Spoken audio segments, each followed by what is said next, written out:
What's up, YouTube? This is Cooking with Doug, and what you see here is my brand new George Foreman Rapid Grill.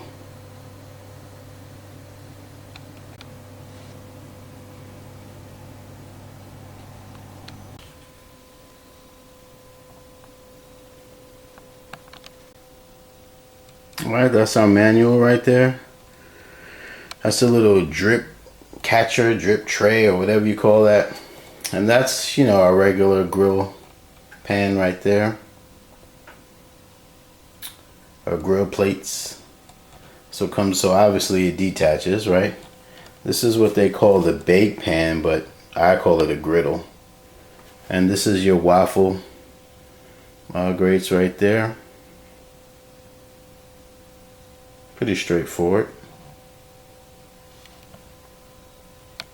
So when you're detaching your plates, each side has this thing right here, and you just press it down and it'll pop up. I'll show you on the other side, see? Same difference for the top. And once you press one, both of them move, so it's all good. Alright, so let's go ahead and put it on. There it goes. And for the top, I don't know if you can see, the best way to get it on, you see these little grooves right there? You put those in there like that. That's the best way. And then you just push down. It snaps right in. Alright, well, let's take a look at this machine real quick. See what we're working with.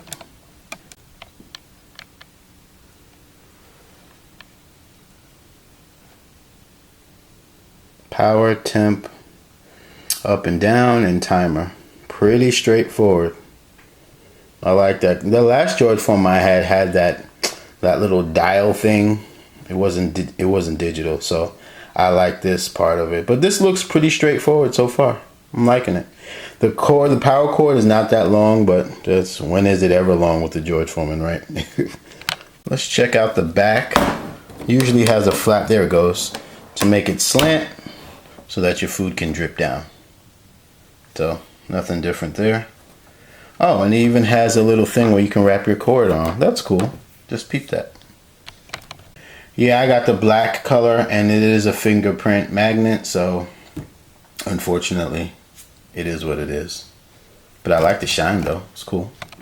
Now, one of the unique things about this model is it's supposed to be able to stand up for easy storage. Now, I'm not going to stand it up. I'm just going to leave it on my counter, but this might be good for people with limited space. You know, you just want to whip it out to use it, and then you store it away, whether it be in your cabinet standing up or in a corner somewhere. So let's see how that works.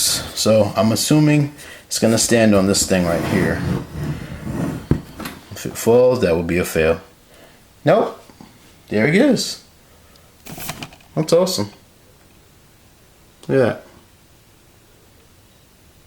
Yep, I did it. Let me show you better.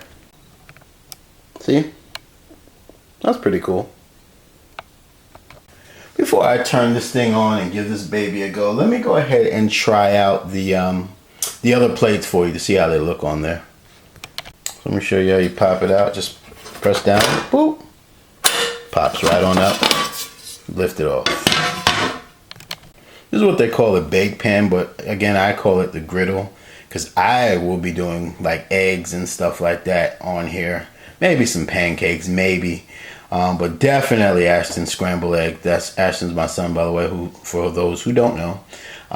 Absolutely. So my stove is on notice now because that's the only thing I used to do scrambled eggs on. That's the only thing I really use my stove for. So, oh well, it's back to not being used for you, brother.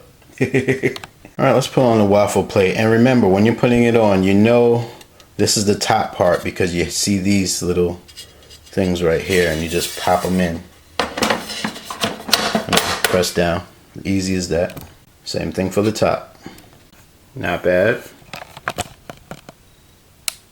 Okay.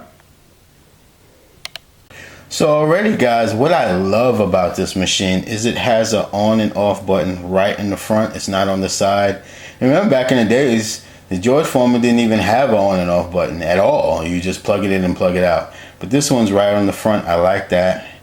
You can control your temperature. It's digital. And it has a timer. Now George Foreman, if you're listening, if on your next model, make it so when your timer stops, it turns off. Now that would be pimp-like. What? Doug's reading the manual? Get out of here. Alright, so normally I do bacon between 8 and 9 minutes on my older George Foremans. This says 10 to 12 minutes, so just to be safe. And I'm sure it was higher than 400 degrees probably because I didn't have my older George Foremans. I couldn't control the temperature.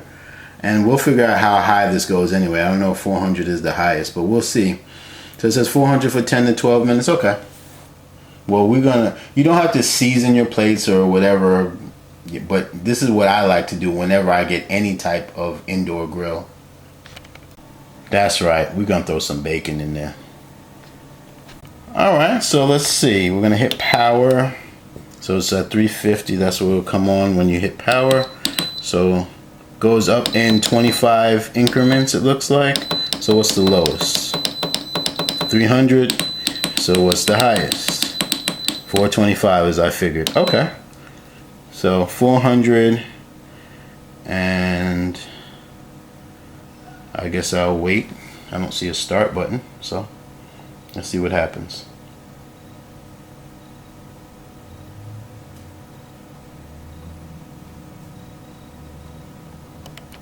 Okay, according to the manual, this will just flash.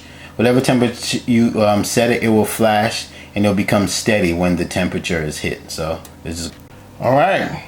So it just beeped, and you see the temp is green, the light above it. So that means it's up to temperature, and you see that it's not flashing anymore. All right, so let's play around with this timer thingy.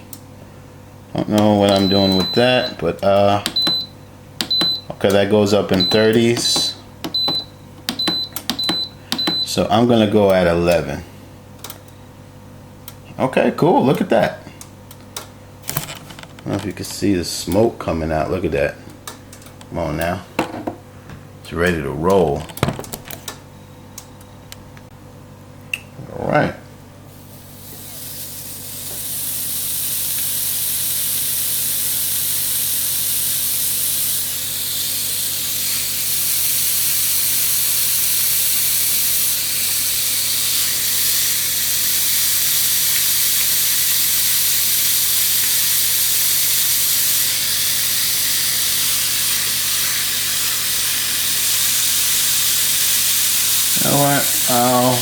I'll put one more on there. About half a pack. That'll do. Half a pack on that bad boy. I'll close it down. So far, so good. Easy peasy.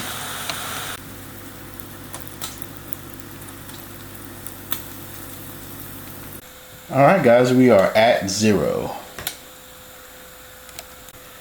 Now, I did bump it up to 12 minutes instead of 10 minutes. I figured, you know, this is a new machine and let's do exactly what it says. So we're ready to look. Let's take a look, y'all. Oh, yeah, man. 12 minutes. 12 minutes.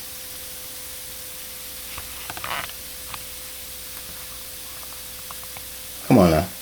Minimal smell. Let me go ahead and turn this off. Okay. Let's take a look at that drip tray right there. Plenty of oil or grease. Shout out to my Kitchen Gadgets group on Facebook one time.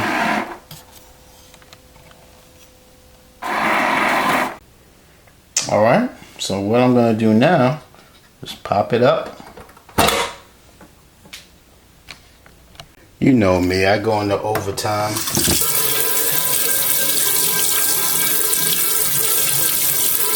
This is the top. Not much to clean there. All right, this is the bottom.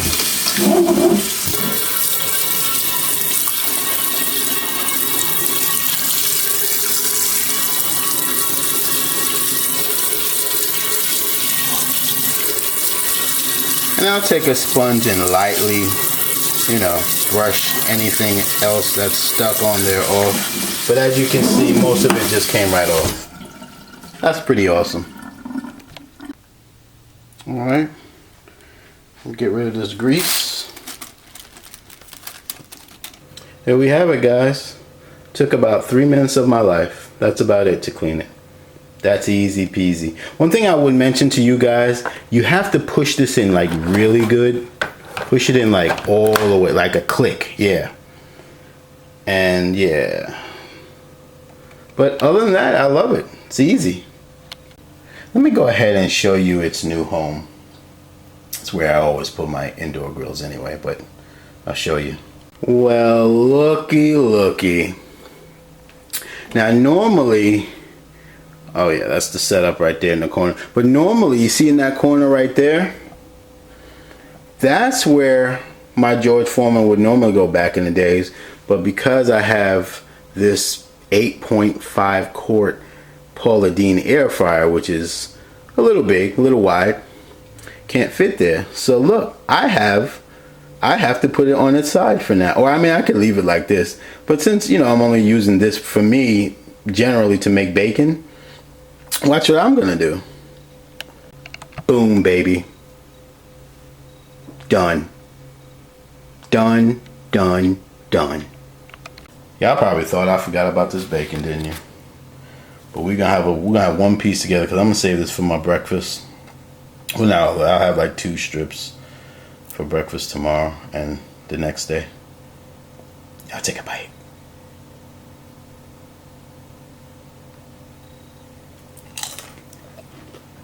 Oh yeah.